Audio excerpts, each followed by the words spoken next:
Hola a todos los amigos del canal. Vamos a seguir con la lectura de los medios de prueba. En particular, en el video pasado revisamos lo que correspondía a los testigos y las tachas. Y ahora vamos a revisar lo que corresponde a la confesión en juicio. Ya recordar que estamos en el título 11 del libro segundo, el juicio ordinario, para que puedan citarse en el código. Con respecto a la confesión en juicio, el artículo 385 señala la oportunidad para solicitar la confesión en juicio. Nos dice que, fuera de los casos expresamente previstos por la ley, todo litigante está obligado a declarar bajo juramento, contestada que sea la demanda, sobre hechos pertenecientes al mismo juicio, cuando lo exija el contendor o lo decrete el tribunal en conformidad al artículo 159.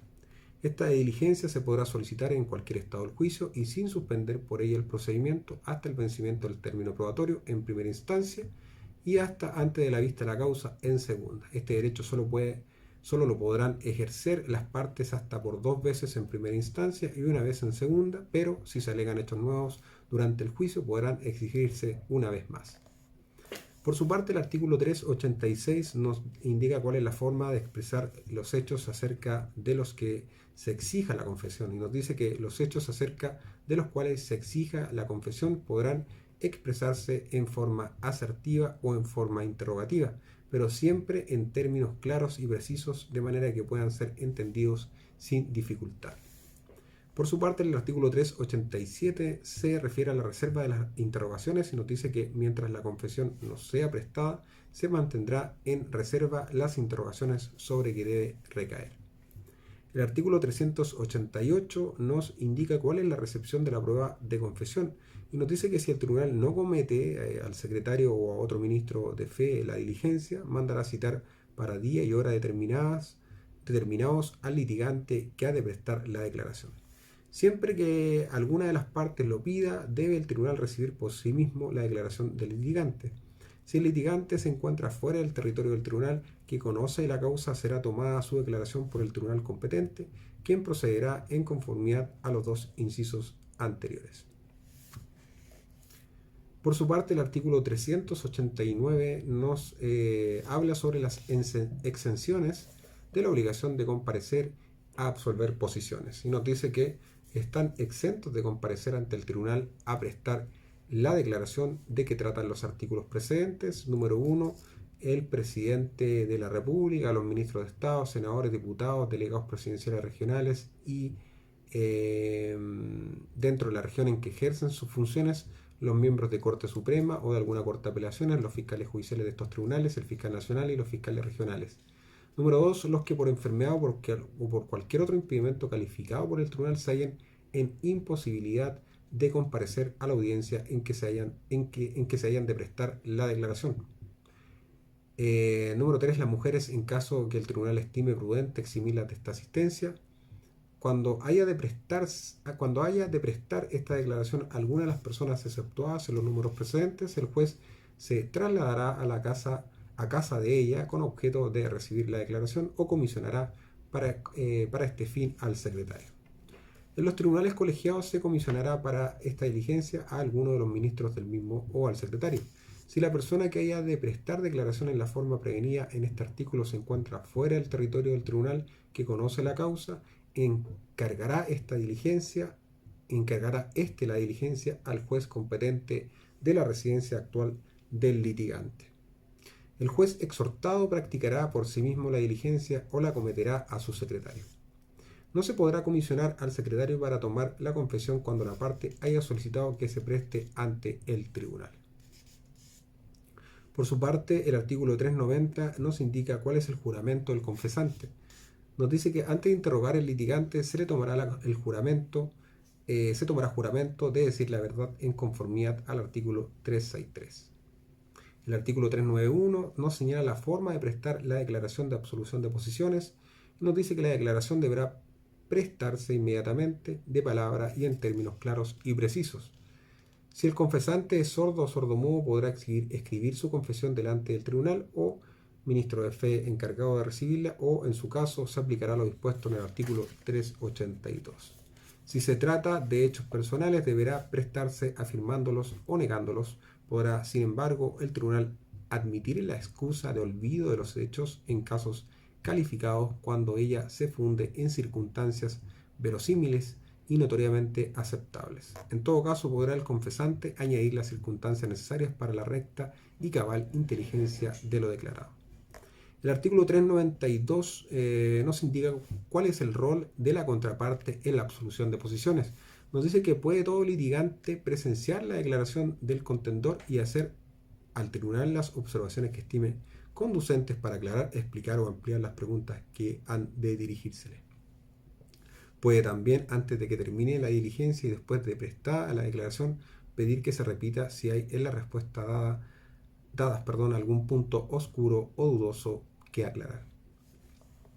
El 393 nos dice la falta de comparecencia del litigante citado a absolver posiciones. Dice que si el litigante citado ante el tribunal para prestar declaraciones no comparece, se le volverá a citar bajo los apercibimientos que expresan los artículos siguientes. El 394 no expresa la sanción para el litigante que no comparece al segundo llamado, se niega a absolver posiciones o da respuestas evasivas. Nos dice que si el litigante no comparece al segundo llamado o si compareciendo se niega a declarar o dar respuestas evasivas, se le dará por confeso a petición de parte en todos aquellos hechos que estén categóricamente afirmados en el escrito en que se pidió la declaración. Si no están categóricamente afirmados los hechos, podrán los tribunales imponer al litigante rebelde una multa que no baje de medio sueldo vital ni exceda de un sueldo vital o arrestos hasta por 30 días sin perjuicio de exigirle la declaración. Si la otra parte lo solicita, podrá también suspenderse el pronunciamiento de la sentencia hasta que la confesión se preste. Cuando el interrogado solicite un plazo razonable para consultar sus documentos antes de responder, podrá otorgársele siempre que haya fundamento plausible para pedirlo y el tribunal lo estime indispensable o consienta en ello el contendor. La resolución del tribunal que conceda el plazo será inapelable. Por su parte, el artículo 395 nos habla sobre la constancia escrita de la diligencia de la confesión y nos dice que lo dicho en el artículo 370 es aplicable a la declaración de los litigantes. El artículo 396 se refiere a la confesión del representante de la parte sobre hechos personales. Nos dice que podrá exigirse confesión al procurador de la parte sobre hechos personales del mismo en el juicio, aun cuando no tenga poder para absolver posiciones. Por su parte, el artículo 397 se refiere a la obligación del abogado de hacer comparecer a su mandante. Nos dice que el procurador es obligado a hacer comparecer a su mandante para absolver posiciones en el término razonable que el tribunal designe y bajo el apercibimiento indicado en el artículo 394. La comparecencia se verificará ante el tribunal de la causa si la parte se encuentra en el lugar del juicio, en caso contrario ante el juez competente del territorio jurisdiccional en que resida o ante el respectivo agente diplomático o consular chileno si ha salido del territorio de la República. El artículo 398 nos menciona el valor probatorio de la confesión extrajudicial y nos dice que la confesión extrajudicial es solo base de presunción judicial y no se tomará en cuenta si es puramente verbal, sino en los casos en que sería admisible la prueba de testigos. La confesión extrajudicial que se haya prestado a presencia de la parte que la invoca o ante el juez incompetente, pero que ejerza jurisdicción, se estimará siempre como presunción grave para acreditar los hechos confesados. La misma regla se aplicará a la confesión prestada en otro juicio diverso, pero si éste se ha seguido entre las mismas partes que actualmente litigan, podrá dársele el mérito de prueba completa, habiendo motivos poderosos para estimarlo así. El artículo 399 nos menciona el valor probatorio de la confesión judicial y nos dice que los tribunales apreciarán la fuerza probatoria de la confesión judicial en conformidad a lo que establece el artículo 1713 del Código Civil y demás disposiciones legales. Si los hechos confesados no son personales del confesante o de la persona a quien representa, producirá también prueba la confesión. Con respecto al valor probatorio de la confesión tácita, nos dice que la confesión tácita del artículo 400 o presunta, que establece el artículo 394, producirá los mismos efectos que la confesión expresa. El artículo 401 se refiere a la indivisibilidad de la confesión y nos dice que en general el mérito de la confesión no puede dividirse en perjuicio del confesante.